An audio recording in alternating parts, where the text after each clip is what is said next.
नमस्कार, मैं मंसूर सर अपने YouTube चैनल में आपका स्वागत करता हूं। आज हम 9वीं कक्षा में दिए हुए डॉक्टर का अपहरण इस पाठ का अध्ययन करेंगे, जो कि हरिकृष्ण देवसरे जी ने लिखा हुआ है।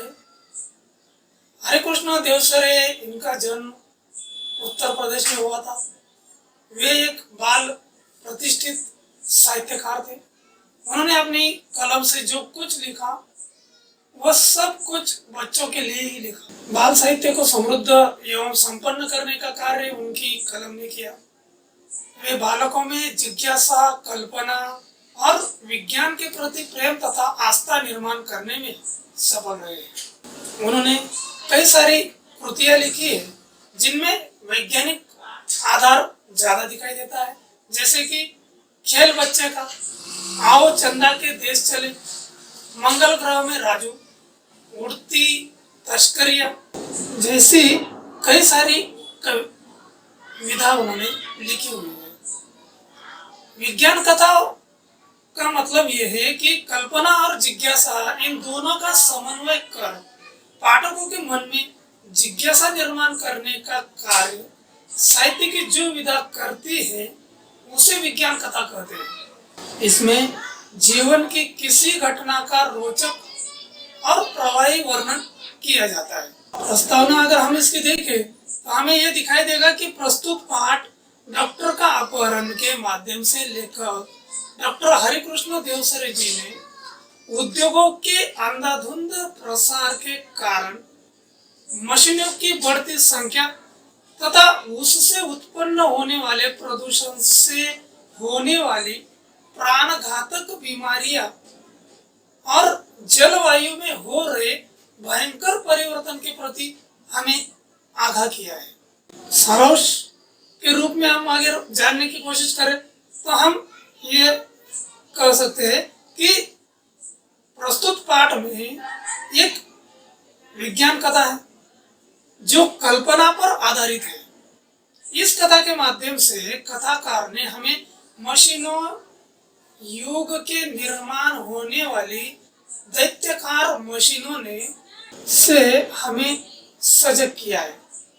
आज का इंसान इनका गुलाम बन गया है। मशीनों की बढ़ती संख्या के कारण प्रदूषण एवं जलवायु पर बुरा असर पड़ रहा है, जिसके कारण लोगों को विविध घातक बीमारियों का सामना करना पड़ रहा है। अंततः कथाकार ने इनकी रोकथाम व इन पर नियंत्रण रखने के लिए पाठकों को प्रेरित किया है। प्रस्तुत पाठ में लेखक यह समझाने की कोशिश करते हैं कि बढ़ती अंधाधुंध यंत्र और उन यंत्रों से होने वाले घातक प्रदूषण से जो हानि इंसान को हो रही है, उसी तरह उन्होंने काल्पनिक जगत से जोड़ते हुए एक ऐसी सौरमंडल के बारे में बताया है कि जहां पर उन्हें कुछ लोगों ने अगवा कर लेकर गए। ऐसी बीमारी के बारे में जानकारी प्राप्त करने के लिए कहा गया कि जो शरीर का अंग सड़ रहे थे, उन सड़े हुए अंगों को दूर कर वहां पर कृत्रिम अंग बैठाए किस तरह से जा सकते हैं, इसकी रिसर्च करने के लिए उन्हें वहां पर ले गया था। इसलिए लेखक ने हमें यह संदेश देने की कोशिश की है कि किस तरह अंधाधुंध यंत्र सामग्री के प्रयोग से मनुष्य को किस तरह आगे चलकर कई सारी बीमारियों का सामना करना पड़ सकता है। अगर हमें इनसे बचना है तो हमें कुछ इस तरह के कार्य करने होंगे जो कि हम हाथ और अपने शारीरिक श्रम से कर सके, और जितना हम शारीरिक श्रम से कार्य करेंगे उतनी ही हमारी प्रकृति, हमारी शारीरिक जो अवस्था है, जो शारीरिक हमारी गतिविधि है, वह अच्छी बनी रहेगी तथा हमें अच्छा जीवन जीने के लिए वह करना बहुत आवश्यक है। यही इन बाल मन को प्रेरित करने का कार्य लेखक कर रहे हैं। इस तरह अब हम इस पाठ में से दिए गए एक परिच्छेद का अध्ययन करेंगे जो कि हमें संजाल तथा उससे जुड़े हुए आकलन युक्त प्रश्न इनके बारे में जानकारी प्राप्त कर सके।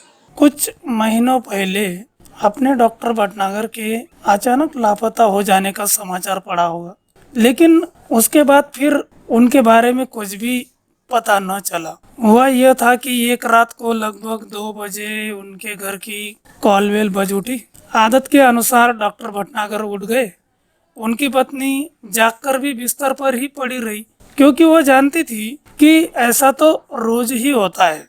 जब भी कोई मरीज सीरियस होता तब अस्पताल का चपरासी उन्हें उठाने आ जाता। अगर किसी को उन्हें घर बुलाकर ले जाना होता तो वह भी आकर उन्हें जगा देता। डॉक्टर भटनागर मरीजों की सेवा करना अपना परम कर्तव्य समझते थे, इसलिए वह इसका बुरा न मानते बल्कि सहर्ष चले जाते। कोई उन्हें फीस दे या न दे इसकी उन्हें कभी चिंता न थी। उस रात भी वो उठे और गाउन पहने ही दवाइयों का बैग उठाकर चले गए। आमतौर से होता यह था कि वह 1-2 घंटे में लौट आते थे। यह परिच्छेद यहाँ पर दिया गया है। इस परिच्छेद के अंतर्गत आने वाले संजाल के बारे में हम जानकारी प्राप्त करेंगे। इस परिच्छेद के अंतर्गत हमें यह संजाल पूछा जा सकता है कि इनका परम कर्तव्य यह था। तो डॉक्टर साहब जी, जिनका नाम डॉक्टर भटनागर जी का, और दूसरा लिखना होगा हमें मरीजों की सेवा करना। उसी तरह कारण पूछा जा सकता है, अस्पताल का चौकीदार डॉक्टर भटनागर जी के घर आ जाता, इसका क्या कारण था?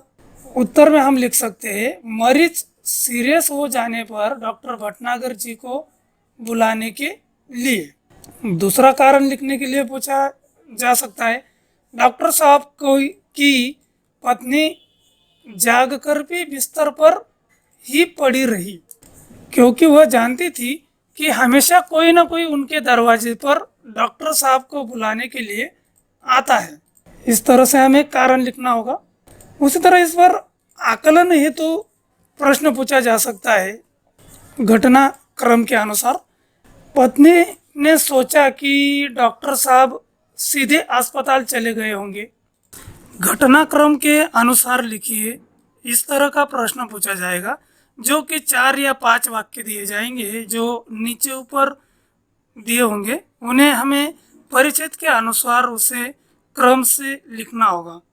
जैसे यहाँ पर पत्नी जागकर भी बिस्तर पर ही पड़ी रही। पति के न लौटने पर पत्नी चिंतित हुई, फिर सोचा कि मरीज की हालत गंभीर होगी।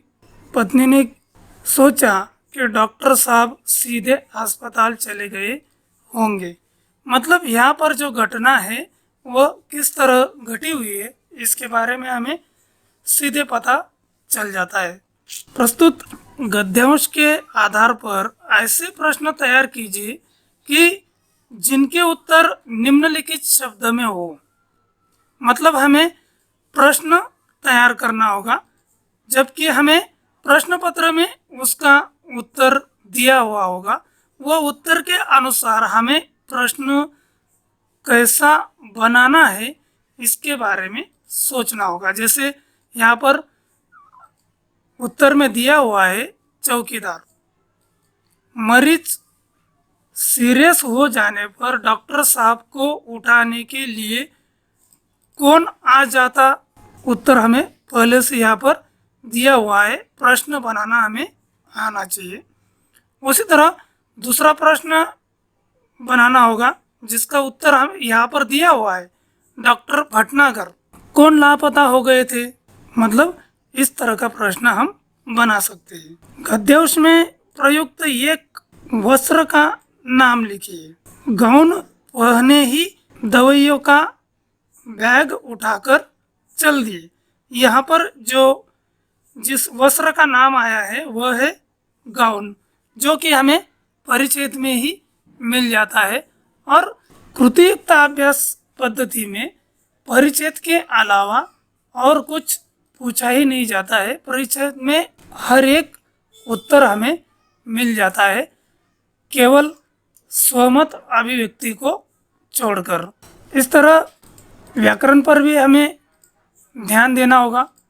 जैसे परिच्छेद में आए हुए समानार्थी शब्द है अचानक, जिसका समानार्थी शब्द है सहसा। समाचार, जिसका समानार्थी होता है खबर। भार्या, जिसका मतलब होता है पत्नी। परेशानी, हैरानी। समानार्थी शब्दों के साथ साथ परिच्छेद में कुछ विरुद्धार्थी शब्द भी पूछे जा सकते हैं।